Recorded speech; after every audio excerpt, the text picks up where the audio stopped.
General Waker, আপনার কি কথা বলার এখতিয়ার আছে? আপনি যে বলবেন আমি নির্দেশ দিয়েছি, আমি তাদেরকে ছাড় দিয়েছি, আমি তাদেরকে আরো দেব, এটা দেওয়ার মতো আপনার জুরিসডিকশন, আপনার যে ক্ষমতা, আপনার যে জব ডিসক্রিপশন, তার মধ্যে কি এটা পড়ে? আপনি কি এটা করতে পারেন? আপনি কিভাবে কথা বলতে পারেন?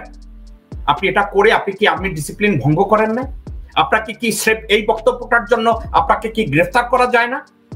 বাংলাদেশের সংবিধান লঙ্ঘনের জন্য আপনাকে গ্রেফতার করা যায় কিনা? 2017 সালের 8ই এপ্রিল হাসিনা মাগি ভারতের সাথে প্রতিরক্ষা এমওইউ স্বাক্ষর করেছে। ওই প্রতিরক্ষা এমওইউর সংজ্ঞায় বাংলাদেশের 3 বাহিনী ভারতের সেন্ট্রাল কমান্ডে, এবং ওয়াকার ওটাকে জীবিত রেখেছে। ওটাকে জীবিত রেখেছে বলে দ্বিবেদী তাকে ম্যানিপুলেট করে, তাকে অর্ডার করে কোনো কাজ করার জন্য। আপনার মনে আছে বিক্রম মিস্ত্রি এসে ওখানে বলে গেছে এইটা করা যাবে, এইটা করা যাবে না, এই জন্য ওয়াকার কে এই অর্ডার তারা দেয়, এবং তারা এই অর্ডারটা ওখানে সে পালন করে। আমি জানি না এই ওয়াকারকে কেন লোকজন বিশ্বাস করবে বা বলবে হ্যাঁ তোমাকে আমরা বিশ্বাস করি এবং তোমার কথার জন্য তোমাকে আমরা এই সৎ উপদেশ দেব। জেনারেল ওয়াকার, আপনি বলেছেন আপনাকে সৎ উপদেশ দিতে, আপনাকে আমি সৎ উপদেশ দেই। এই মন্তব্যের জবাবে আপনার সৎ উপদেশ হলো এটা, আপনি ডিজিএফআই, এনএসআই, সিআইডি, ডিবি এবং আর্মিতে যত লোকজন আছে যারা গুম, খুন, হত্যাকাণ্ডের সাথে জড়িত ছিল তাদের প্রত্যেককে আপনি গ্রেফতার করুন, কোয়ার্টার গার্ডে ভরেন, ভরার পরে আপনি প্রেস ক্লাবে গিয়ে একটা প্রেস কনফারেন্স করেন, অথবা আইএসপিআর দিয়ে একটা প্রেস রিলিজ দেন, যে প্রেস রিলিজে লেখা থাকবে যে যারা অপরাধী তাদেরকে গ্রেফতার করা হয়েছে, এখন ডিজিএফআই, এনএসআই, ডিবি, সিআইডি অপরাধী মুক্ত, এদেরকে আপনারা দোয়া করুন, এদেরকে আপনারা সাপোর্ট করুন, আমাদেরকে আপনারা উপদেশ দেন, আমাদেরকে সমালোচনা করেন না। This is your first phase. Second phase, আপনি কোমরের বেল খুলে, ক্যাপ খুলে ডক্টর মোহাম্মদ ইউনূসের সামনে গিয়ে আলটিমেট লয়ালটি, আনকন্ডিশনাল লয়ালটি, আপনি ওখানে যান, এটা করেন, এবং এটা ওখানে কতগুলো ক্যামেরা রাখেন, ওই ক্যামেরায় যেন আমি বা দেশের 20 কোটি মানুষ দেখতে পায় যে আপনি ওখানে এই লয়ালটিটা দিয়েছেন। এই কাজটা আপনি করেন, দেন আপনার কথাকে মানুষ রেসপেক্ট করবে। আদারওয়াইজ আপনি যত বলেন যে আপনি নুরুদ্দিনের কাছে যান অথবা কারো কাছে যান, এর কোনো ভ্যালু নাই। জনগণ আপনার কথা বিশ্বাস করে না। আমি জেকব মিল্টন আপনার কথা বিশ্বাস করি না। আর আরেকটা কথা যদি আপনি পারেন, আর একটা কাজ যদি আপনি পারেন, আমি জানি আপনার করার মতো একটা গুর্দা আপনার নাই, আমার সামনে আপনি আঙ্গুল জাগাতে পারবেন না, আপনি পারবেন না। আঙ্গুল জাগানোর মতো গুর্দা আমার সামনে আপনার নাই। যদি আপনি দেখাতে চান, বি মাই গেস্ট, আমার সামনে আসুন, আপনাকে আমি অসম্মান করব না। আপনাদেরকে আমি হার্পিক মজুমদার নামে একটা ইউজলেস একটা লোককে আমি ইন্টারভিউতে এনেছিলাম, আমি সাকিব নাগরিক টিভিতে আমি করেছিলাম, ওই ইন্টারভিউটা আপনি দেখবেন। আমি হার্পিক মজুমদারকে অসম্মান করিনি। আমি information against information, education against education, politics against policy, আপনি যদি আমার সাথে ইন্টারভিউ করার মতো গুর্দা থাকে, আপনি হিপোক্রেট না এটা প্রমাণ করার জন্য আপনার কাছে যদি রিসোর্স থাকে, অনেস্টি থাকে, দেন লেটস ডু ইট। দর্শকবৃন্দ, এবার জেনারেল ওয়াকারের শেষ ভিডিওটা আমরা দেখব, এবং এই শেষ ভিডিওটার উপরে আমার অ্যানালিসিস করব, এবং এই ভিডিওটার উপরে আমি আরো ছোট্ট 2টা ক্লিপ দেখাবো, তারপরে আজকের এই লাইভ শো আমি কনক্লুড করব। আসুন আমরা যে ভিডিওটা এখন দেখব, এটা হচ্ছে জেনারেল ওয়াকার তার সারা জীবনের ভণ্ডামি, সারা জীবনের অপরাধ কর্মের একটা জায়গায় গিয়ে সে কয়েকটা কথা বলেছে, সেই সাবজেক্টটা এখন আমি আপনাদের সামনে তার মন্তব্যটা শোনাব। আজকে একটা বেদনা বিধুর দিবস। 2009 সালের 25শে ফেব্রুয়ারি আমরা এই 57 জন চৌকস সেনা অফিসার, এবং শুধু তাই নয়, আমাদের কিছু কিছু পরিবারবর্গর সদস্যদের আমরা হারিয়েছি। আমি একটা চাক্ষুষ সাক্ষী এই সমস্ত বর্বরতার। একটা জিনিস আমাদের সবসময় মনে রাখতে হবে, এই বর্বরতা কোনো সেনা সদস্য করেনি, সম্পূর্ণটাই তদানীন্তন বিজিবি সদস্য দ্বারা সংঘটিত। Full stop. এখানে কোনো ইফ এবং বাট নাই। এখানে যদি ইফ এবং বাট আনেন, এই যে বিচারিক কার্যক্রম এতদিন ধরে হয়েছে, 16 বছর ধরে 17 বছর ধরে যারা জেলে আছে, যারা কনভিক্টেড, সেই বিচারিক প্রক্রিয়া ব্যাহত হবে। বটম লাইন হচ্ছে যে এই সমস্ত আমাদের এই চৌকস সেনা সদস্য যারা প্রাণ হারিয়েছেন, তারা প্রাণ হারিয়েছেন তদানীন্তন বিডিআর সদস্যদের গুলিতে। দর্শকবৃন্দ, এটা কি বাংলাদেশের কোন সেনাপ্রধানের কথা, নাকি সামরিক আইন প্রশাসকের কথা, না দেশের প্রধান বিচারপতির কথা, নাকি প্রধানমন্ত্রীর কথা, নাকি প্রেসিডেন্টের কথা? সে বলছে বিচারে আমি এইটা করেছি, আমি তাদেরকে আরো দেব, আমি তাদেরকে এটা করতে বলেছি, আমি তাদেরকে এই নির্দেশ দিয়েছি, আমি একটা বোর্ড তৈরি করে দিয়েছি একজন লেফটেন্যান্ট জেনারেল আন্ডারে। এটা কি কোনো জেনারেল ওয়াকার কি বাংলাদেশের চিফ এক্সিকিউটিভ, নাকি সে দেশের প্রধান বিচারপতি, নাকি প্রধানমন্ত্রী অথবা প্রধান উপদেষ্টা, নাকি সে প্রেসিডেন্ট? কোনটা? ধরে নেই সে সেনাপ্রধান এবং প্রজাতন্ত্রের সে কর্মচারী, সে একজন সৈনিক। তার এই কথাগুলো বলার কি এখতিয়ার আছে? জেনারেল ওয়াকার, আপনার কি কথা বলার এখতিয়ার আছে? আপনি যে বলবেন আমি নির্দেশ দিয়েছি, আমি তাদেরকে ছাড় দিয়েছি, আমি তাদেরকে আরো দেব, এটা দেওয়ার মতো আপনার জুরিসডিকশন, এটা কি আপনার জুডি, আপনার কি আপনার যে ক্ষমতা, আপনার যে জব ডিসক্রিপশন, তার মধ্যে কি এটা পড়ে? আপনি কি এটা করতে পারেন? আপনি কিভাবে কথা বলতে পারেন? আপনি এটা করে আপনি কি আর্মি ডিসিপ্লিন ভঙ্গ করেন না? আপনাকে কি এই বক্তব্যটার জন্য আপনাকে কি গ্রেফতার করা যায় না?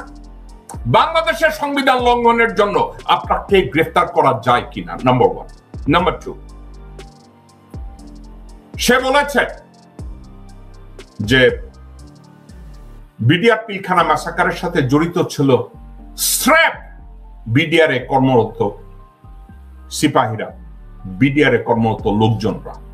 এটা বলে সে বলছে ফুল স্টপ। জেনারেল ওয়াকার, এটাই হচ্ছে মিউটিনি। কি জানেন? এটাই হচ্ছে দেশদ্রোহিতা। কেন জানেন? আপনার এই কথা বলার পরে বাংলাদেশে আর কোন তদন্ত কমিশন থাকে? জেনারেল ওয়াকার, আপনি এই কথা বলার পরে যে ঠুটো জগন্নাথ কমিটি করেছে, কমিশন করেছে ফজলুর রহমানের নেতৃত্বে, ওটার আর কোন ক্ষমতা আছে? আপনি তো এই তদন্ত শেষ করার আগে কনক্লুড করে দিছেন কারা অপরাধী। এর অর্থ কি জানেন?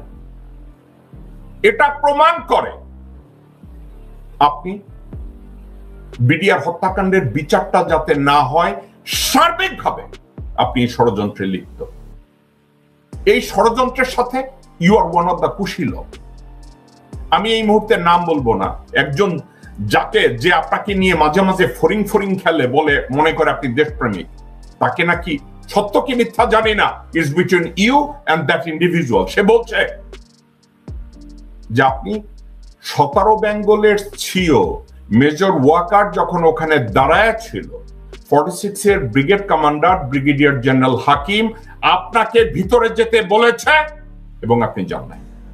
আপনি নাকি ওই অনলাইন টেলিভিশনের ইন্টারভিউয়ার, তাকে নাকি বলছেন আমি আর্মি চিফের অর্ডার নেব।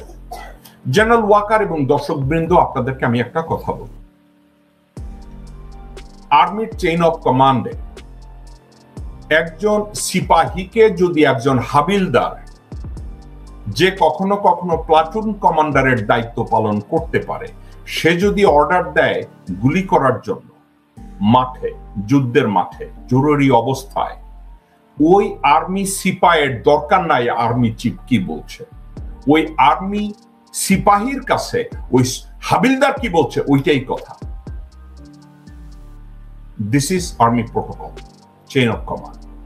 এখন 17 বেঙ্গল ছিল, 46 independent NTR, 46 independent infantry brigade, এটার আন্ডারের একটা আন্ডার কমান্ড ইউনিট। এটার কমান্ডান্ট ছিলেন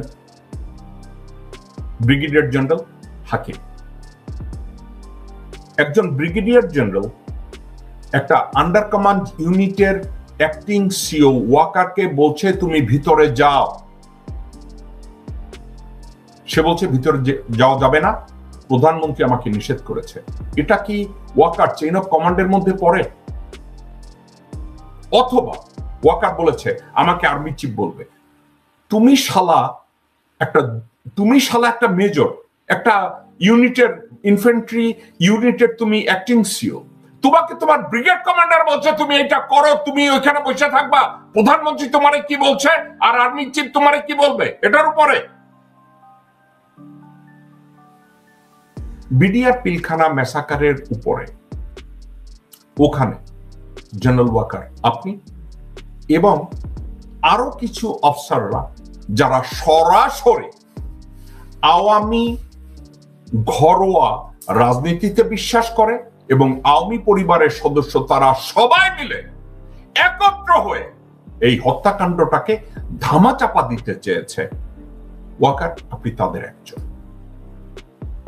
দর্শকবৃন্দ, পলাশীর প্রান্তরে মির্জাফর তার সৈন্য নিয়ে দাঁড়িয়েছিল সিরাজউদ্দৌলা বা বাংলার পক্ষে, তারা ইংরেজদের বিরুদ্ধে যুদ্ধ করে নাই।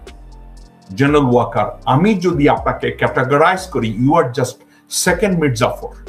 যখন বিডিআর এর হত্যাকাণ্ড হয়েছে, আপনি 17 বেঙ্গল নিয়ে দাঁড়িয়ে থেকে কোনো কিছু না করে আপনি ওদেরকে মেরে ফেলার সুযোগ দিয়েছেন এবং আজকের নিজের পাছা বাঁচানোর জন্য, ভারতকে এই হত্যাকাণ্ড থেকে ক্লিয়ার করার জন্য, হাসিনাকে এই হত্যাকাণ্ড থেকে রেস্কিউ করার জন্য সব দায়ভার বিডিআর এর সিপাহীদের উপরে চাপিয়ে দিচ্ছেন। এর কি কোনো বিকল্প আছে? দর্শকবৃন্দ, এ ব্যাপারে তৎকালীন র্যাবের একজন সিও, একজন আর্মি অফিসার, আমি তার বক্তব্য শুনবো। এটা তো আমার মতামত, এবার আমি তার কথাটা শুনি। আমাকে জানানো হলো যে বিডিআর দরবার হলে গোলাগুলি হচ্ছে।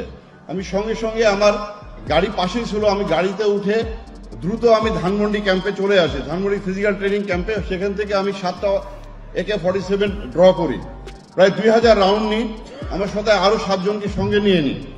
আমি 10টার ভিতরে পৌঁছে যাই 4 নম্বর গেটের কাছে, এখানে জাপান ফ্রেন্ডশিপ হসপিটালের উল্টা দিকে আমি যে ওখানে অবস্থান নিই। তখনও গেটে কিন্তু 2 থেকে 3 জন সৈনিক পাহারা দিচ্ছিল, 1-2টা গুলি আসছিল। এর ভিতরে আমি এডিজি কর্নেল রেজানুরকে জানালাম, ডিজি হাসান মাহমুদকে জানালাম। আপনি জানেন এই হাসান মাহমুদ পরবর্তী যে পুলিশের, সে আইজিপি হয় এবং স্পেনের রাষ্ট্রদূত হয়, এবং কর্নেল রেজাকে কিন্তু তারা পরে আপনার মেজর জেনারেল বানায়, MS ছিল, সে জিওসি ছিল। যে এরা কি করলো, আমাকে ফোন করে একটার পর একটা ফোন শুরু করলো যে জামান তুমি ভিতরে ঢুকবে না।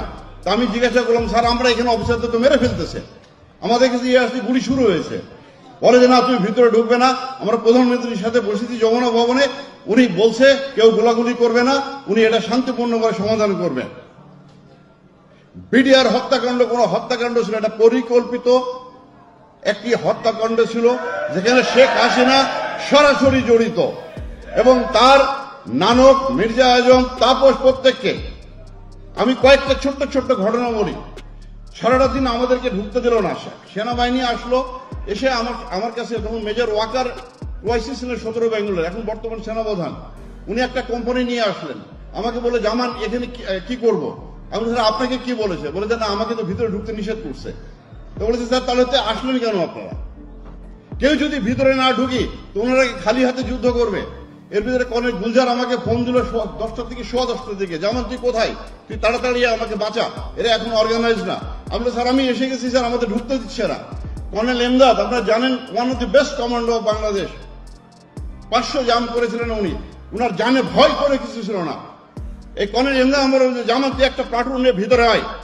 আমি শাউট করতেছি কর্নেল রেজার সাথে যে স্যার আপনি যমুনা ভবন রাখেন, আমাদেরকে ভিতরে ঢুকতে দেন। আমার 5 নম্বর গেটে মেজর আমিন আছে, আমি এখানে আছি, প্রায় 150 আমার সঙ্গে র্যাবের সদস্যরা আছে, প্রত্যেকে আমরা আর্মড আছি, ঢুকতে দেয় না। বারবার খালি বলে ঢুকবো না কেউ, তোমরা ঢুকবো না কেউ, আমরা দেখতেছি। এর ভিতরে আপনার আমার কোর্স মেজর হাসান ফোন করলো, দোস্ত তুই আয়, এরা আমাদেরকে মেরে ফেলবে। আমি বলছি আমি ঢুকতেছি, আমি একটু আগে যাই, গুলি আসে, আমি আবার ডানে যাই, বামে যাই, আমার সামনে দেখলাম ছোট্ট বাচ্চা মারা গেল। এরপরও আমরা ওখান থেকে ছুটে আসতে চাই না, সারাটা দিন আমাদের সাথে এভাবে খেললো। দর্শকবৃন্দ, এই বক্তব্য শোনার পরে জেনারেল ওয়াকারের বক্তব্য সত্য মিথ্যা এটা নিয়ে আমি আপনাদেরকে বলবো। জেনারেল এখন একটা কথা, ব্রিগেডিয়ার জেনারেল হাকিম সাহেব বলেছে ওয়াকার ওখানে দাঁড়িয়েছিল এবং সে তার ব্রিগেড কমান্ডারকে একের পর এক বলছে ভিতরে যাওয়া যাবে না, প্রধানমন্ত্রী আমাকে ঢুকতে নিষেধ করছে, প্রধানমন্ত্রী আমাকে ঢুকতে নিষেধ করছে। ওয়াকার এই কথাটাকে অস্বীকার করতেছিল, কিন্তু দেখেন এই ভদ্রলোক যখন ওয়াকারকে বলছে স্যার আপনি কি করবেন, বলছে আমি ভিতরে যাব না, আমাকে ভিতরে ঢোকার পারমিশন নেই। এই ভদ্রলোক ওয়াকারকে বলছে তাইলে আসছেন কেন? তাইলে ওয়াকার ওখানে যে মির্জাফর ছিল এতে কি আপনাদের কারো সন্দেহ আছে? দর্শকবৃন্দ, আমার তো কোনো সন্দেহ নাই। জেনারেল ওয়াকার ছিল ওয়ান অফ দা কুশীলব যারা এই বিডিআর এর 57 জন হত্যাকাণ্ডের সাথে প্রত্যক্ষ এবং পরোক্ষভাবে জড়িত, এবং তার সাথে জড়িত মুজিব ফ্যামিলির অর্ধেক সদস্য অর্থাৎ সব সদস্য, এর সাথে জড়িত আওয়ামী লীগের সিনিয়র কিছু লোকজন, এবং যারা ওয়াকার তাদেরকে দেশ থেকে পালিয়ে যেতে সাহায্য করেছে। তাইলে আজকের যদি ওয়াকার বলে দেয় যে বিডিআর এর সিপাহীরা শুধু এই কাজ ঘটিয়েছে, আলটিমেটলি তারা জেনারেল ফজলুর রহমান রে বলছে ডোন্ট থিঙ্ক আদারওয়াইজ, বলছে কি আপনারা অন্যভাবে চিন্তা করলে এটা হবে না। আপনাদেরকে আমি বলে দিচ্ছি, আমি হুঁশিয়ার করে দিচ্ছি, আমি যেটা বলছি এটাই ওয়ার্ক। দর্শকবৃন্দ, তাইলে আপনাদের সামনে আর কি আছে? জেনারেল ওয়াকার আমার দৃষ্টিতে সে মির্জাফর ছিল, আমার দৃষ্টিতে সে মির্জাফর আছে এবং ভবিষ্যতেও সে মির্জাফর হবে। এখন এই ওয়াকারকে যারা এস্টাবলিশ করতে চায় সে দেশপ্রেমিক, সে ধার্মিক, তারা কারা? ওয়েল, আমি আরেকটা ভিডিও দেখব, তারপরে আমার মতামত দিয়ে আজকের ভিডিওটা আমি শেষ করব। এখন শেষ একটা ভিডিও দেখব জেনারেল ওয়াকারকে নিয়ে। সে বলছে, ওয়াকার বলছে যে স্রেফ বিডিআর এর জওয়ানরা এই হত্যাকাণ্ড ঘটিয়েছে, বিডিআর এর জওয়ানরা নাকি শুধু এই হত্যাকাণ্ডের জন্য দায়ী। জেনারেল ওয়াকার বলেছে বিডিআর এর বাইরে আর কেউ এর সাথে জড়িত না, হাসিনাও জড়িত না, ইন্ডিয়াও জড়িত না। আপনারা অন্য মত পোষণ করলে করেন, কিন্তু অন্যদিকে যে কোনো কাজ হবে না। ওয়াকার তাই বলছে। কাজ হবে না মানে কি জানেন? যত কমিশন এখন পর্যন্ত হয়েছে ওয়াকার এটাকে গ্রহণ করায় নাই, এবং এখন যেটা আছে ছোট জগন্নাথ তাদেরকে বলেছে আমি যাকে ওইটাই কথা। আপনাকে বলেন একজন সিটিং আর্মি চিফ যদি বলে বিডিআর হত্যাকাণ্ড হয়েছে বিডিআর এর জওয়ান দ্বারা, ফুল স্টপ, এই কথা শোনার পরে জেনারেল ফজলুর রহমানের বাপের সাধ্য আছে, সে তো মুইতা দিছে ওইখানে বৈশা, সে এখন ওইখানে লিখবে যে সাথে জেনারেল ওয়াকার জড়িত? দিবে না। আপনাদেরকে আমি বলছিলাম উদাহরণটা মনে আছে তো, প্রেসিডেন্ট জিয়াউর রহমান হাসান হাফিজুর রহমানকে স্বাধীনতার ইতিহাস তৈরি করতে গিয়ে বলছিল যে যদি আমার নামেও কোনো কথা থাকে, আমার নামেও যদি কোনো কন্ট্রোভার্সি থাকে, হাফিজ সাহেব আপনি আমাকে জিজ্ঞাসা করবেন, আমি যদি অপরাধী হই একজন অপরাধী হিসাবে ইতিহাসে তাই লিখবেন। ওয়াকার আপনি কি এই কাজটা করতে পারবেন? আপনার ওই গুর্দা আছে? আপনি 2 জন অফিসারের ডেড বডি খুঁজে পাওয়া যায় না। আপনি যেই অফিসারকে খুঁজে পাওয়া যায়, লাশ খুঁজে পাওয়া যায় না, তার স্ত্রীকে আপনি চরিত্রহীন বানানোর চেষ্টা করছেন, তার স্ত্রীকে আপনি বেশ্যা বানানোর চেষ্টা করছেন, তার স্ত্রীকে আপনি নরকের কীট বানানোর চেষ্টা করছেন, এবং তার সন্তান যাতে আর দিকতে ঢুকতে না পারে সার্বিকভাবে আপনি ম্যানিপুলেট করে রেখেছেন ওই পরিবারটাকে কমপ্লিটলি এলিমিনেট করে দেওয়ার জন্য। দর্শকবৃন্দ, আসুন আমরা শেষ ভিডিওটা দেখি। আজকে রাওয়াতে যে ধরনের স্পিচগুলো দেওয়া হয়েছে সেটা আমাদের জন্য খুবই অপমানজনক ছিল। হ্যাঁ, এই বর্বরতা কোনো সেনা সদস্য করেনি, সম্পূর্ণটাই তদানীন্তন বিজিবি সদস্য দ্বারা সংঘটিত। Full stop. এখানে কোনো ইফ এবং বাট নাই। তো পিলখানাতে কখনোই সৈনিকরা এভাবে মানে সমস্ত সৈনিক মিলে এই হত্যাকাণ্ড ঘটাতে পারে না। আমি নিজে সবচেয়ে বড় প্রমাণ। হ্যাঁ, আমার রুমে গিয়েছিল হিন্দি ভাষীরা। বিডিআরের আমার হাজবেন্ডের সাথে আমি 3.5 বছর ছিলাম পিলখানাতে, আমি বিডিআরে। তো আমি কখনো 3.5 বছরে শুনিনি কোন সৈনিক কোনো সময় হিন্দিতে কথা বলতে। শুধুমাত্র 25 ফেব্রুয়ারিতে শুনেছিলাম 3 জনের মুখে। আর আমার হাজবেন্ড দরবার হলে থেকে আমাকে ফোনে বলেছিল ইন্ডিয়ান্স, এনএসজি এবং ইন্ডিয়ান্স। তাহলে এখানে কি প্রমাণ হচ্ছে না? আর আমার কোনো স্টেটমেন্ট 9 সালে নেওয়া হয়নি। আর এখন আমি যতগুলো কথাবার্তা বলছি মিডিয়াতে, আমার কথাগুলোকে কাট করা হয়, ঠিক মতো বলতে দেওয়া হয় না। আর আমার হাজবেন্ডের ডেড বডি যে পাওয়া যায়নি এইটার কথা যেটা বলছি, গতকালকে আমি 2টা সাক্ষাৎকার দেওয়ার জন্য কবরস্থানে গিয়েছিলাম। আমার সেটা এখন পর্যন্ত প্রচার করতে দেওয়া হয়নি আইএসপিআর থেকে। আপনারা কি বুঝতে পারছেন কোথায় বাধাটা? আর আমার ছেলেকে আইএসএসবি থেকে বাদ দেওয়া হয়েছে কারণ মেজর তানভীরের সন্তান সশস্ত্র বাহিনীতে জব করতে, মানে সশস্ত্র বাহিনীতে সার্ভিস করতে পারবে না। কারণ আরেকটা মেজর তানভীর গড়ে উঠুক, সেটা কখনোই বর্তমান সেনাপ্রধান চান না। আমাদের জীবনটা সম্পূর্ণভাবে শেষ করে দেওয়া হচ্ছে। হ্যাঁ, আমাদেরকে আমরা পুরাটাই মানে নিরাপত্তাহীন ভাবে মানে আছি। আমার বাসার নিচে সবসময় লোকজন থাকে। আপনারা কি বুঝতে পারছেন যে আমরা কোথায় আছি? আজকে রাওয়ার বক্তব্যই প্রমাণ করে দেয় যে উনি কি ধরনের বাট ইফ, হ্যাঁ, ফুল স্টপ, এটা কোন ধরনের সেনা প্রধানের কথা হতে পারে। আপনারা এই মুহূর্তে মেজর তানভীর হায়দার নূর তার স্ত্রীর কথা আপনারা শুনলেন। এই ভদ্রমহিলার স্বামীর লাশ খুঁজে পাওয়া যায় না। কোথা থেকে অন্য একটা লাশ এনে একটা কবর দিয়ে ওনাকে বোঝানো হয়েছে এটা তোমার হাজবেন্ডের ডেড বডি। অথচ এই ভদ্রমহিলা ওই ডেড বডির মুখে হাত দিয়েছে, পায়ে হাত দিয়েছে, উচ্চতা দেখেছে, সবকিছু চেক করেছে, দেখেছে এটা তার হাজবেন্ড না। কিন্তু তারপরেও ওই কবরটা ওখানে রেখে সাইনবোর্ড টানানো হয়েছে যে কবরটা তানভীর হায়দার নূরের।